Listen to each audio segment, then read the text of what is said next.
Dominic, man. Thank you very much for being here in the show. Really nice to speak with you. Finally managed to get some time on your ongoing busy schedule, which is nice to hear. Like I was saying before, man. And yeah, just not so long, whoever. I mean, we're recording this on 25th of April. Whoever's gonna listen. A few days ago, Dominic was he was in a Jools Patterson basement doing some jamming. Yeah, is that right? Yeah, I went down to play some tunes with Jools and just chat all things DoomCannon and all things related to myself. Yeah, because you're releasing new material, or the first material, after being a while, collaborating with these these cool artists as well, which is Steam Down, Project Karnak, Triforce, and Celeste.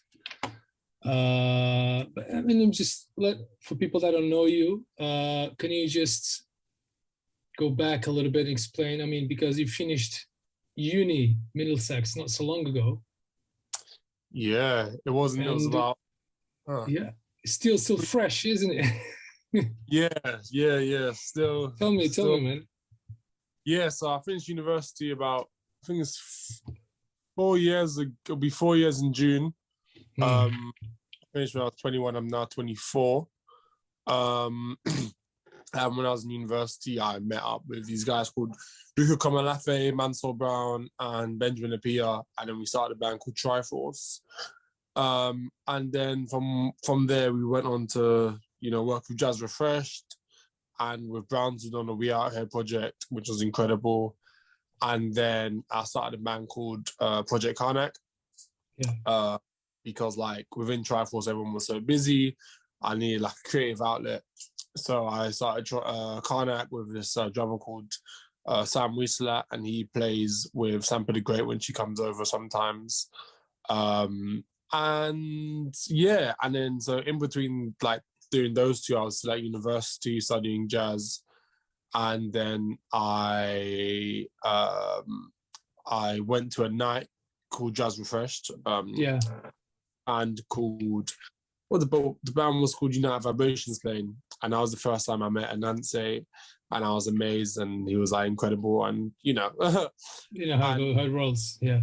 Yeah, and then later on he invited me to play in his band, and then he was saying, "Oh, I'm starting up this night," and I was like, "Oh, cool, let me come down." And then that night has turned into what we know as Steam Down, which is it's own living organism now. Yeah. And then whilst I was at Steam Down one week, Celeste actually came. And then she told her management about me, and then the rest is history, really. It's like the stars aligned, man. The stars aligned. The stars have aligned. Yeah. It's great to okay. Let's rewind the tape a little bit. So how was the whole thing? I mean, tell me a little bit. How were you growing up, and your inspiration and all that? Just in music and everything in general. How did you have people in a family that were inspired, or just some records laying around and you just starting to dibble on them? And how was it? How did it start? Yeah, so my family is we're all big music lovers. My dad has a very extensive vinyl collection, going from Herbie Hancock in Burkina Faso to Marvin Gaye to Naya Bingi, all the OGs. Yeah. Yeah. And then growing up, my brother was into Jay Dilla and stuff, but I'm the first musician, professionally speaking. My brother was playing piano classically, and then he stopped, and then I guess my parents was like, yeah, you should try it as well.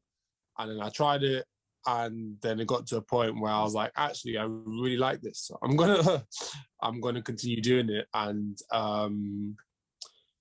yeah, but from as long as I can remember, I remember waking up and hearing music on on a Sunday just means I know I'm going to clean the house, whether it's like John Holt to like, you know,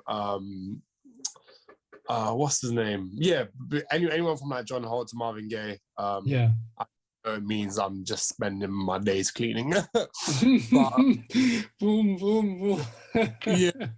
To be fair, it could be worse music. And then growing up, I guess when I was like more old enough to like seek out my own music, I was like heavily listening to like Kendrick Lamar, like Section 80 stuff, and then even checking out some like electronic music from like Floating Points to like Binaural and Arcane, and yeah, so it's like quite a diverse pool of music from quite a young age. Mm-hmm. So having, you know, drinking all of that information in the musical information from the old school, the OGs, the classic ones, and then you mix all these. How was that became like your future inspiration for production? How did that fuse? How was it a fusion in that? Yeah, so I feel like it just sort of embedded itself in me, like listening to the way like, I don't know, some of the strings were arranged or just like the feel. Like I've always seeked out people, and now thinking about it, they are people who I could see playing on these records, like Jamie, who plays in my band. Like he loves the sort of like, you know,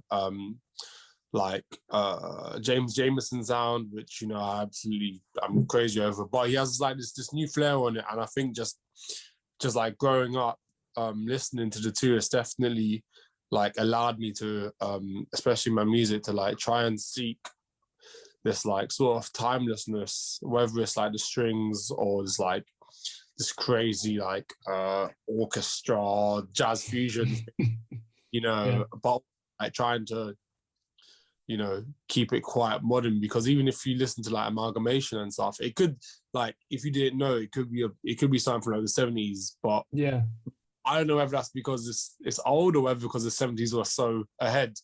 Do you know what I mean? But I think it's good just point. Because I've listened to some music like this guy called Barry Miles, and that could be like Charlie Stacey. Like, Exactly. But I think it all comes into play, especially like listening. Yeah, listening is probably like the biggest percent of what I do. Like, even when it comes to like new music now, like I'm really into like D-Mal and like all that Silk Sonic stuff, you know. Yeah. You know. And do you think, because this has always been a discussion, I think, you know, regarding the particularly jazz and all these genres, and now, even now, like different genres like pop and rock and stuff, they're coming back, like fashion clothes culture, like 80s, 80s, 90s, in particular. When you do that, and you say, oh, when you listen, it sounds like, how big of a part has the instruments, the recorder, you know, the whole thing is like analog versus, you know what I'm saying? Like versus electronic.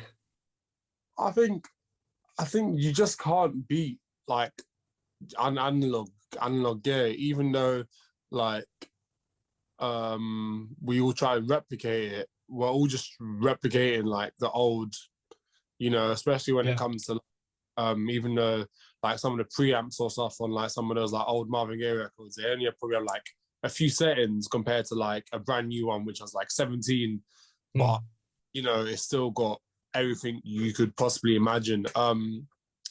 Yeah, I think we're always just trying to replicate what's come before us, and sometimes you know, great and it's good, but sometimes it doesn't work out as well, you know, if it's not broken, then really.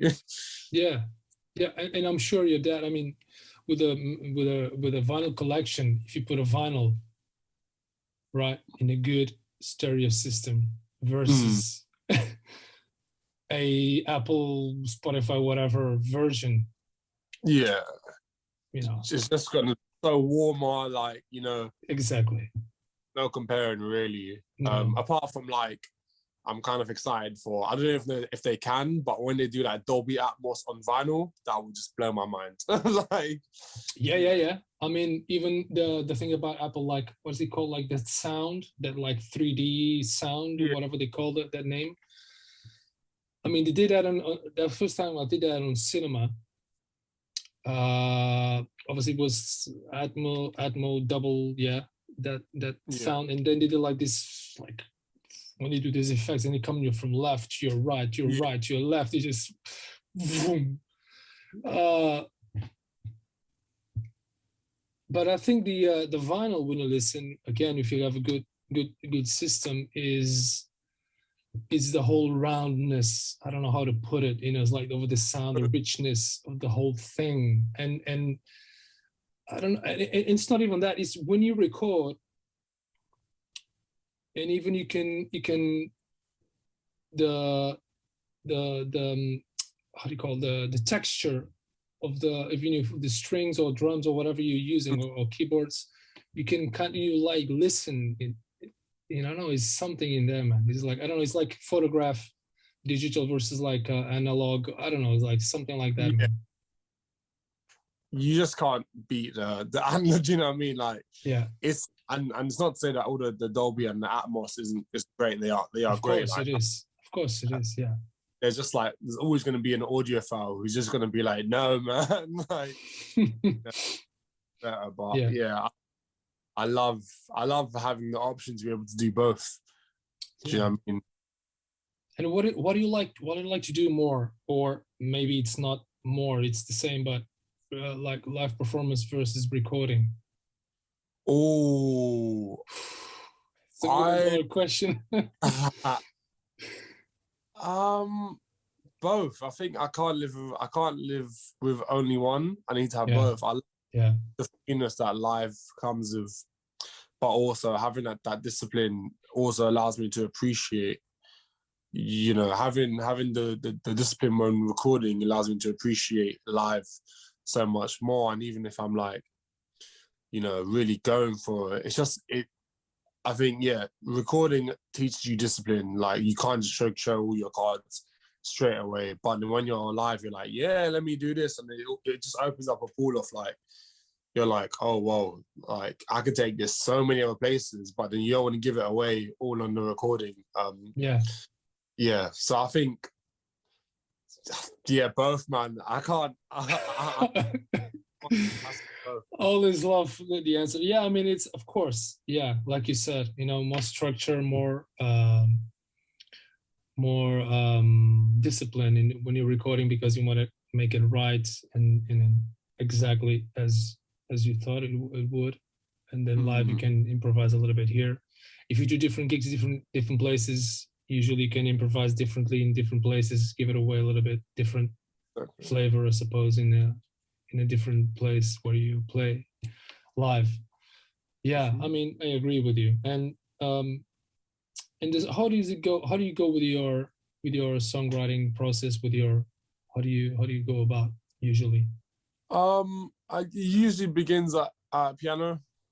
Usually at the piano, or like sometimes I'll like sing it into my voice notes. I have like 2,000 voice notes, and I should organize them. Yeah, man, it's a part of the creative chaos. But, so it's either that, or I just sit at a piano, or I sing it. And then like I kind of like to take time in my work. Hopefully I'll get quicker, but like I feel like I sit with it, and if it doesn't feel right with me, I go back and I tweak things, and I'm comparing to other works, I'm always listening to mixes and masters and just production of general records. Sometimes it's a double-edged sword, because I can't just enjoy a record. Of course, I'm always like, oh, how was the, but I think it all, like every record that comes out, I'm like, oh yeah, is that mix? What's that mix saying? And therefore I feel like every time my music is growing. So like this record, I'm incredibly happy with these past two tunes, but I just know the next ones are going to be even better. Yeah. And how how was it like? I've been asking these few guests a little bit because of what we've been through, these very special times. How was with you, during COVID stuff, man, and being in not being able to perform live? How did you cope with that stuff? And You know yeah. what? I hard, but I actually appreciated it. I don't think, and it's made me realize that I thrive so much better when I'm only focusing on music and music alone. Whether it's just like usually focusing on like the business side of things, I have to do it because that's just But I feel like when it gets to a stage where I don't have to worry about the business side of things and more, like my music's gonna thrive even more. I wrote most of the music that's out now when there was lockdown, because I had the time to flesh it all out. Of course. That's not to say that I can't do that with this music now that I'm back and busy. It's just that I've just got to dedicate myself more time. It's like if I am my biggest critic, so I'm always gonna like take more. If people are like, no, just release it now. I was like, no, no, I'm gonna, because once it's out there, it's out there. Exactly. I can't really change that. But yeah, I was very, very like, I think for about 18 months, I was like happy with just like chilling, because I think about a year into it, we started to do these jams in the park. So I was still like, seeing, but even after jamming after a while, it was like, okay, well, I need some structure now. I need to play some tunes rather than jamming. So it's like I loved it, I hated it, but I needed both to come to where I am today, Definitely. I mean, it was short times. I mean, similar answers I've got from some other previous interviews. Like, I mean, they took the time full on, and some guys were bands and they would have to send stuff to each other and communicate like that through online and files, and I'll record this part, you record that part, and back and forth. Yeah, it makes sense, man. Yeah, and so how was then this album? How was this born, this baby? Oh, so it's been over a few years. Like Amalgamation, I've been writing for a while, and Times I've been writing for a while too, and so Amalgamation I've been writing pretty much for about 4 years. Like I sit on a lot of tunes for a while, and then if now's the time for it to come out, and hence why I have like so many files, because it's just always just filled with like backlog and ideas I could potentially work on. But it's literally about whether I'm very, very particular when it comes to like my sounds and my chords, whatever. And if it's not like touching me in that place, like Amalgamation Times did have done, then I'm not putting it out there. To be fair, I've had so many songs people like, just release them. Like, no, this is rubbish. Like, no, what do you mean it's rubbish? But I'm like, no, my standard is my standard. And so I wrote Amalgamation possibly, I think I started writing it in 2017 with just like that first line, and 2 years passed, done a bit more on it, a year passed, done a bit more on it, and then the last part was to add the strings, which I arranged myself, and that was an experience. And then I was listening to a lot of like College Dropout by Kanye, and the arrangement was so beautiful. And then that heavily inspired Times, along with like Mortal Man by Kendrick Lamar, and there's all these like there's all these great records that marry strings and hip hop together. Exactly. And that's what I wanted to try and achieve within Times. I mean, strings, I mean, you can put any musical style. If you put strings on top, man, it's like, yeah, I mean, that's it. Yeah. It's all any I mean, anytime I see an artist or any band or I listen, and then they say, "Oh, we're gonna put." I mean, they do some kind of version. Sometimes they do just a special on TV or anything. It's like, and then you put, it's like, what? Just stick it somewhere else. I was like, what? Like, James Bond? What the hell is this? Anyway. Yeah, man. Yeah, definitely. And how was this experience then for you, going about arranging, and getting into all this orchestra world? And oh man, I'm still trying to wrap my head around it because I'm in arrangements. I've like read 1-2 books, but I'm more of a practical person. So even when doing like those songs, I was like, do I get somebody else to arrange it? And then like due to like budget, I just couldn't. So I had to learn, which is like cool because now I'm doing arrangements for other people, However, if somebody who arranges for London Symphony Orchestra were to hear it, they'll probably rip their ears off, But it's like, ultimately, this is my sound. Like, it may not be like, reaching or appealing to the criteria of, classical musicians or like those who studied, but for me, it feels and it sounds good, Exactly. And I love it because it's like a puzzle. You have to all piece it together. So I usually start with like one line, and then I like try and fit how does the harmony fit in there, and it's more like a visual thing for me rather than I have to put the minor 9th here and then the flat 17. The mathematical side of it. Yeah, exactly. Yeah, it's not. I mean, all of my music is just like if it feels right. Even the ones in like odd time signatures or whatever, if it feels right, that's what I'm going to do. And yeah, I'm only going to get more and more into string arranging. I've done some more for some like up and coming singers and stuff. So cool. So yeah, you're getting better and better as much as the more you practice. That's it, man. Exactly. So I'm definitely going to be heavy on the string arrangements and the horn arrangements too. Yeah. Cool, man. Listen, regarding you mentioned before the business side of it. Can you how do you go about business / PR marketing, all this kind of, because it's all in one anyway. It's like direct to consumer now. The artists everywhere have access. We have this internet, this connection. How do you go about this stuff, man? Because obviously doing all these things and being multi-instrumentalist, producer, arranger, blah, blah, blah, blah. How do you go about? I don't.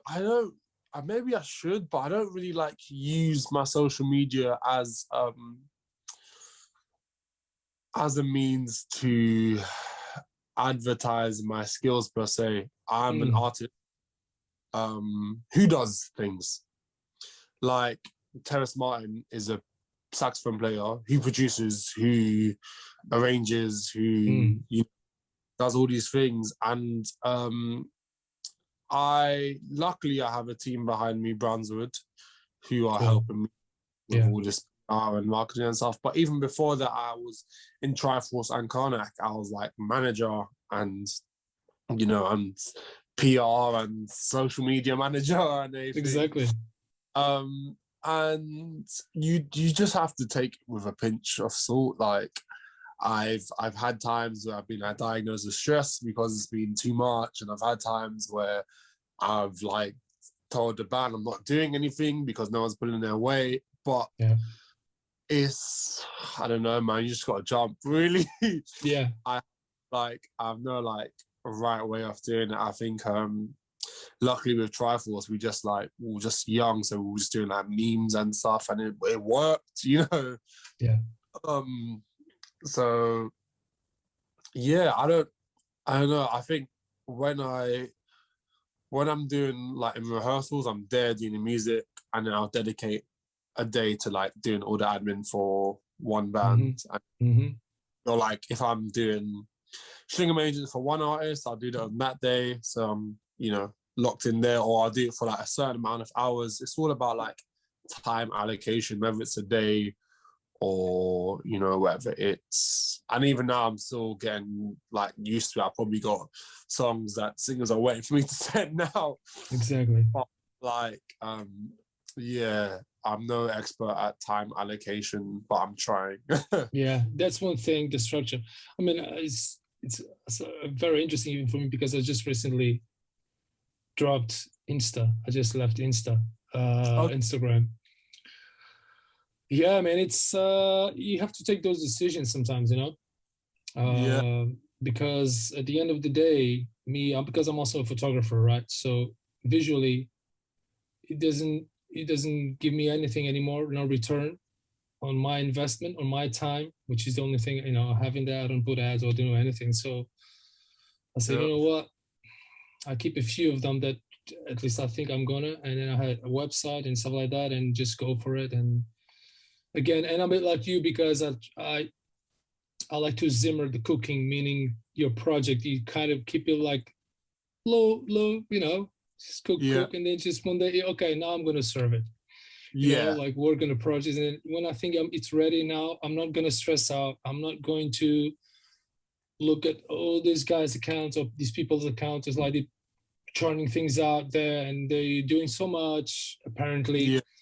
Yeah. You know, but it's not. You know, it's like just when it's there, and that's it. You know. And I think now that we're in a world of like anyone can just access anything like that, I think I would like to think people can appreciate like bodies of work more because people really take their time into it. And yes, yeah, I mean, we live in an oversaturated world, but I would like to think people take time and listen to these albums that all of our, like a lot of musicians put quite a lot of their body and their soul into it. I mean, I'm older than you. I'm from a generation where I come from, there was no internet before and all that stuff. But, and this word these days, if you say this word album, like, what is that? Because it's just one song download, boom, boom, boom, boom. It's playlists, playlists and songs. Yeah. But albums, people forget. Some people forget, you know, depends. It's like you usually have a story and you have to listen all the songs contained in that album to actually it's like chapters in a book, right? So if you just read one chapter, you don't read a whole book, or you skip one chapter, you don't know what's going on. Exactly. And that's what like any body of work I would release, whether it's this year or next year or 20 years time, there's always has to be like some sort of message behind it, so people can go into it and they'll be like, oh, well, this makes sense, you know, or like, totally. I don't quite understand. Let me listen to a track before and the track after to get the whole picture, you know. Everyone just released the songs, man. I'm trying to release stories, you know. Good. You know, I do you just for that, man. It's like a respect, because it's like patience, you know, just because we have like this our attention is going skyrockets, like slides and stuff like that. You know, we need again, you know, like taste it, listen, taste it, you know, chew it, swallow it. You know, that's definitely in. So what's going on here? Yeah, so basically, okay, so to finish it up, when are you planning? I mean, I know you have some gigs coming up soon in London. Do you have anything else planned in terms of playing and all that? Apart from that? So I have the show on the 30th of April, which is this coming Saturday. And then I'm doing Leeds in fact, so after this show, I'm doing Worldwide FM Awards. Amazing. When is that? That's the May the 14th. The lineup is ridiculous today. We've got like I have special guests. We have Celeste, and then we have a few other people, and then but I can't disclose that. No, it's fine. and then there's like Koji Radical, Imogene Takuri, Vels Trio, Brian Jackson. Like, it's just a deep lineup, and that's going to be at Coco. And then I have what do you have? World Island Leeds. The first gig outside of London. That's first gig outside London. I don't. Yeah, as a solo. No, or are you gonna have something before? Yeah. I was saying because I've done We Out Here last year, but I was a festival. But this is still a festival. But first gig outside London this year. Okay, cool. And that's going to be in June, and then doing We Out Here again this year. And that's about it for now. And then a few things maybe come in and out. And yeah, just expect like more music. But in terms of live, there's about 3 or 4 shows for now. But the main are my headline show on the 1st of April. Headline show, and then Worldwide FM. And also, I'm going to be back at Ronnie Scott's Late Late Show. Cool. In the 16th or 18th, can't remember. But yeah, that was usually May, June? Yeah, in June, yeah.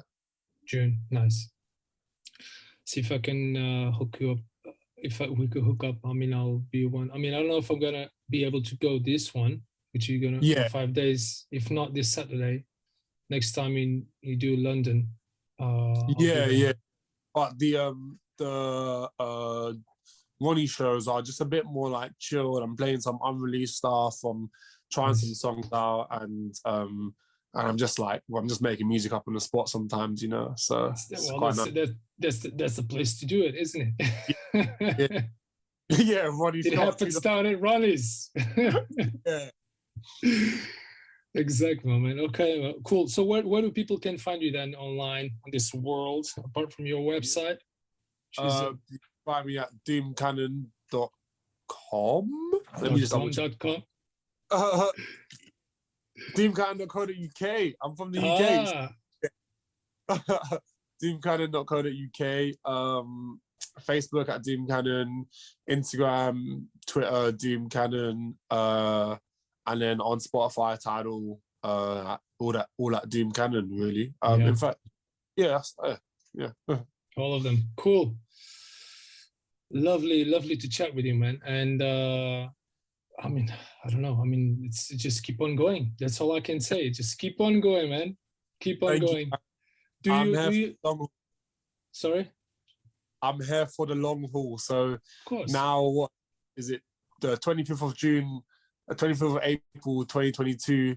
Let's say by the time I am 50, I'll still be making records, and there'll still be stories. There'll be bodies of work. Of course. I'm really thinking about longevity recently, and I'm trying to be here for a long time. Cool, man. And obviously, you just last question. I don't know if you obviously you just released now this album. Do you obviously you have lots of stuff in the backlog. Do you plan to release something in the near medium future? I know you don't want to churn out when I say near, let's say within a year. Within a year, there could be something when the time is right. I think I'm when the time is right, it will be known. Cool. Thanks once again, man, and take it easy. Yeah. Thank you very much, Ricardo. It's a pleasure speaking to you, man. And sorry it took so long, man. So always good, man. Sometimes when you wait, it's even better. Thank you, man. Well, next time I'll keep you waiting very long. No problem. I'll be here like you, 50 years, man. No props. Happy longevity, man. All right. Well, hopefully I'll see you in June, yeah? Yeah, no problem. See you, man. Take care, man. Bye. Cheers. Take care.